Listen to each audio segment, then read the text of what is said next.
ಒಂದೆಡೆ ನೀರಿಲ್ಲದೆ ಬಿರುಕು ಬಿಡುತ್ತಿರುವ ಕರ್ನಾಟಕದ ಹೊಲಗಳು, ಮತ್ತೊಂದೆಡೆ ಮುಂದಿನ ದಿನಗಳಲ್ಲಿ ಕುಡಿಯುವ ನೀರಿನ ಕೊರತೆ ಎದುರಾಗಬಹುದೆಂಬ ಆತಂಕದಲ್ಲಿರುವ ಬೆಂಗಳೂರು. ಇನ್ನೊಂದೆಡೆ ನ್ಯಾಯಾಲಯದ ಆದೇಶದಂತೆ ನಮಗೆ ನೀರು ಹರಿಸಲೇಬೇಕು ಎಂದು ದೆಹಲಿಯಲ್ಲಿ ಮತ್ತೆ ಮತ್ತೆ ಧ್ವನಿ ಎತ್ತುತ್ತಿರುವ ತಮಿಳುನಾಡು. ಹೌದು, ಪ್ರತಿ ವರ್ಷ ಮಳೆ ಕಡಿಮೆಯಾದಾಗ ದಕ್ಷಿಣ ಭಾರತದಲ್ಲಿ ಒಂದು ಪ್ರಶ್ನೆ ಮತ್ತೆ ಮತ್ತೆ ಜೀವ ಪಡೆದುಕೊಳ್ಳುತ್ತದೆ. ಕಾವೇರಿ ಯಾರದ್ದು, ನೀರು ಯಾರಿಗೆ? ಈ ಪ್ರಶ್ನೆ ಕೇವಲ ಎರಡು ರಾಜ್ಯಗಳ ನಡುವೆ ನಡೆಯುವ ಜಲ ವಿವಾದವಲ್ಲ, ಇದು ರೈತರ ಬದುಕಿನ ಪ್ರಶ್ನೆ, ನಗರಗಳ ಕುಡಿಯುವ ನೀರಿನ ಪ್ರಶ್ನೆ, ಕೋಟ್ಯಂತರ ಜನರ ಭವಿಷ್ಯದ ಪ್ರಶ್ನೆ. ಈ ಬಾರಿ ಕೂಡ ಮುಂಗಾರು ಕೊರತೆ ಹಿನ್ನೆಲೆಯಲ್ಲಿ ಕಾವೇರಿ ವಿವಾದ ಮತ್ತೆ ಹೊಸ ತಿರುವು ಪಡೆದುಕೊಳ್ತಾ ಇದೆ. ಹಾಗಾದರೆ ಈ ಬಾರಿ ನಿಜಕ್ಕೂ ಏನಾಗಿದೆ? ಕರ್ನಾಟಕ ಯಾಕೆ ನೀರು ಬಿಡ್ತಾ ಇಲ್ಲ? ತಮಿಳುನಾಡು ಯಾಕೆ ಇಷ್ಟೊಂದು ಒತ್ತಡ ಹೇರ್ತಾ ಇದೆ? ಮೇಕೆದಾಟು ಯೋಜನೆ ಮತ್ತೆ ಯಾಕೆ ಸುದ್ದಿ ಆಗ್ತಾ ಇದೆ? ಈ ಎಲ್ಲವನ್ನು ವಿವರವಾಗಿ ತಿಳಿಯೋಣ. ನಮಸ್ಕಾರ, ದ ಫೆಡರಲ್ ಕರ್ನಾಟಕದ ಫೋಕಸ್ ಪುಲ್ಲರ್ಗೆ ಸ್ವಾಗತ. ನಾನು ಚಂದ್ರಪ್ಪ. ಕಾವೇರಿ ವಿವಾದದ ಕೇಂದ್ರ ಬಿಂದು ಒಂದೇ, ಅದು ಮಳೆ. ಕಾವೇರಿ ನದಿ ವರ್ಷ ಪೂರ್ತಿ ಒಂದೇ ರೀತಿಯಲ್ಲಿ ಹರಿಯುವ ನದಿಯಲ್ಲ.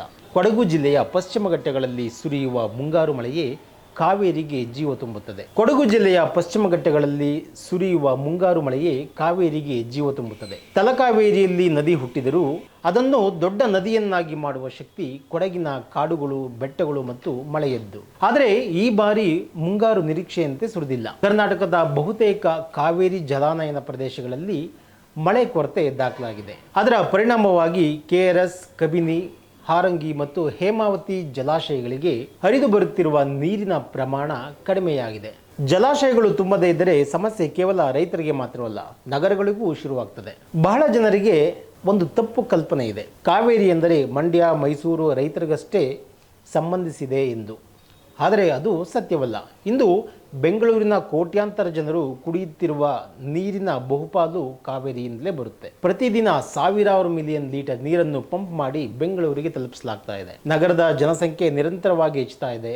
IT ಕಂಪನಿಗಳು, ಕೈಗಾರಿಕೆಗಳು, ಹೊಸ ಬಡಾವಣೆಗಳು ಎಲ್ಲವೂ ಕಾವೇರಿ ನೀರಿನ ಮೇಲೆಯೇ ಅವಲಂಬಿತವಾಗಿವೆ. ಅದರ ಕಾರಣಕ್ಕೆ ಜಲಾಶಯಗಳಲ್ಲಿ ನೀರು ಕಡಿಮೆಯಾದಾಗ ಮೊದಲ ಆತಂಕ ಬೆಂಗಳೂರಿನ ಕುಡಿಯುವ ನೀರಿನ ಬಗ್ಗೆಯೇ ಎದುರಾಗುತ್ತದೆ. ನಗರಗಳಿಗೆ ಕನಿಷ್ಠ ಕುಡಿಯುವ ನೀರನ್ನು ಒದಗಿಸಬಹುದು, ಆದರೆ ಕೃಷಿಗೆ ಆಗಾಗುವುದಿಲ್ಲ. ಮಂಡ್ಯ, ಮೈಸೂರು, ರಾಮನಗರ ಸೇರಿದಂತೆ ಕಾವೇರಿ ನೀರನ್ನೇ ಅವಲಂಬಿಸಿರುವ ಸಾವಿರಾರು ರೈತರು ಈಗ ಆತಂಕದಲ್ಲಿದ್ದಾರೆ. ನಾಟಿ ಮಾಡಬೇಕೇ, ಬೀಜ ಬಿತ್ತಬೇಕೇ ಅಥವಾ ಕಾಯಬೇಕೇ ಎಂಬ ಗೊಂದಲದಲ್ಲಿದ್ದಾರೆ. ನೀರು ಇಲ್ಲದಿದ್ದರೆ ಬೆಳೆ ಮಾತ್ರವಲ್ಲ, ರೈತರ ಒಂದು ವರ್ಷದ ಆದಾಯವೂ ಕೈತಪ್ಪಲಿದೆ.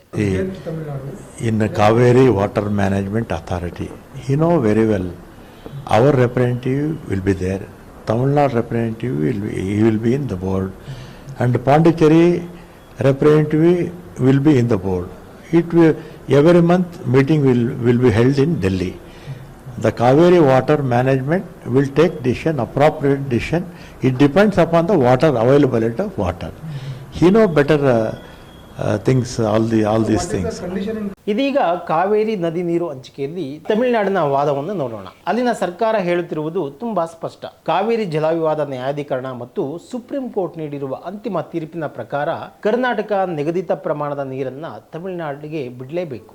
ಇದು ಕಾನೂನುಬದ್ಧ ಜವಾಬ್ದಾರಿ. ಮಳೆ ಬಂದರೂ ಬರ ಬಂದರೂ ತೀರ್ಪು ಬದಲಾಗುವುದಿಲ್ಲ ಎನ್ನುವುದು ಅವರ ನಿಲುವು. ಇದರ ಹಿಂದೆ ಮತ್ತೊಂದು ಕಾರಣವೂ ಇದೆ. ತಂಜಾವೂರು, ತಿರುಚನಾಪಳ್ಳಿ, ನಾಗಪಟ್ಟಣಂ ಸೇರಿದಂತೆ ಕಾವೇರಿ ಡೆಲ್ಟಾದ ಲಕ್ಷಾಂತರ ರೈತರು ಭತ್ತದ ಬೆಳೆಯನ್ನು ಆರಂಭಿಸಲು ಕಾವೇರಿ ನೀರನ್ನೇ ಅವಲಂಬಿಸಿದ್ದಾರೆ.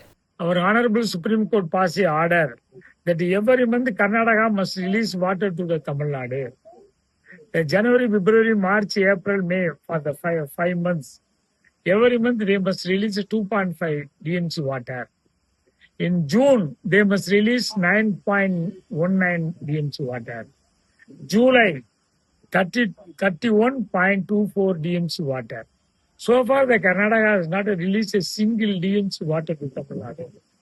So immediately, the state government must file a report, must file a case in the Supreme Court for damage of 1 lakh crores to the farmers.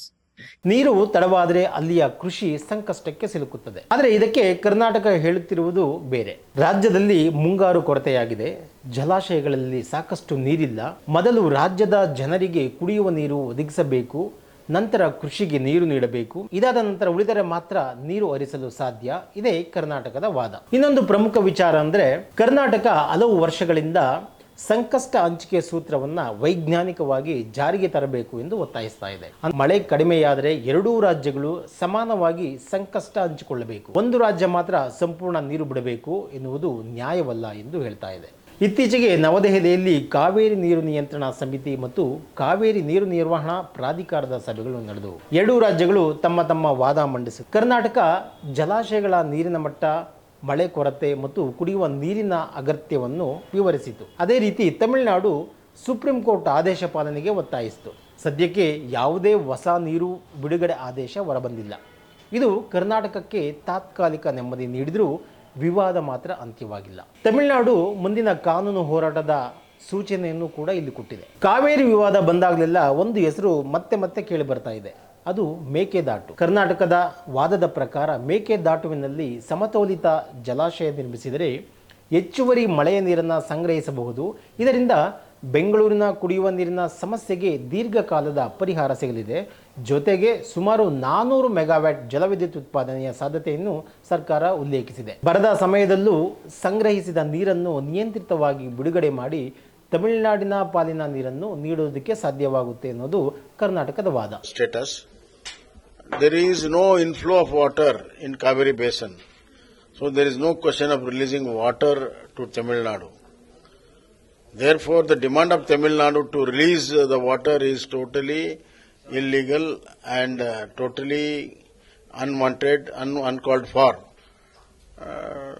Since Congress is also in the government in Tamil Nadu, the present Chief Minister should talk to the Chief Minister of Tamil Nadu and tell him that there is no water there in Tamil Nadu, in Kaveri Basin in Karnataka, and they are unable to leave the water, and convince the Chief Minister of Tamil Nadu.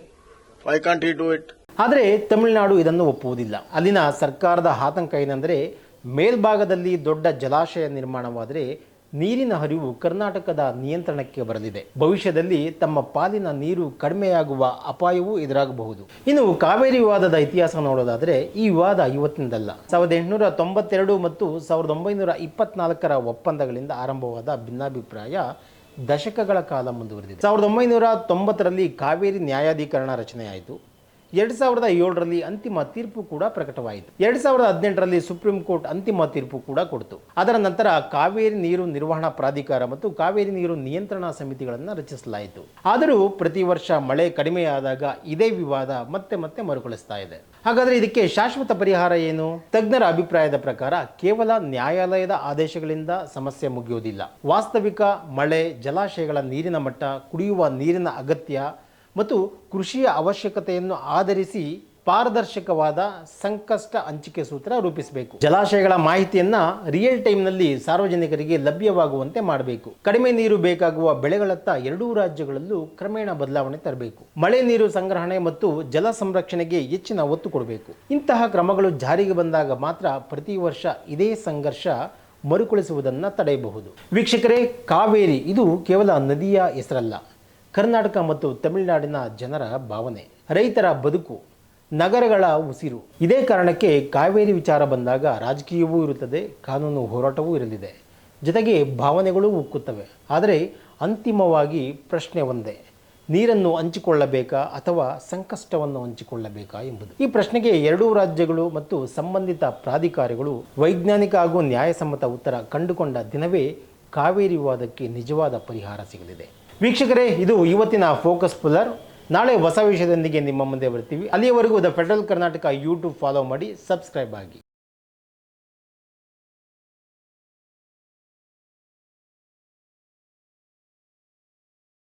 ಹೆಚ್ಚಿನ ಸುದ್ದಿ ಅಪ್ಡೇಟ್ಗೆ ಈಗಲೇ the federal Karnataka YouTube page ಅನ್ನು subscribe ಮಾಡಿ.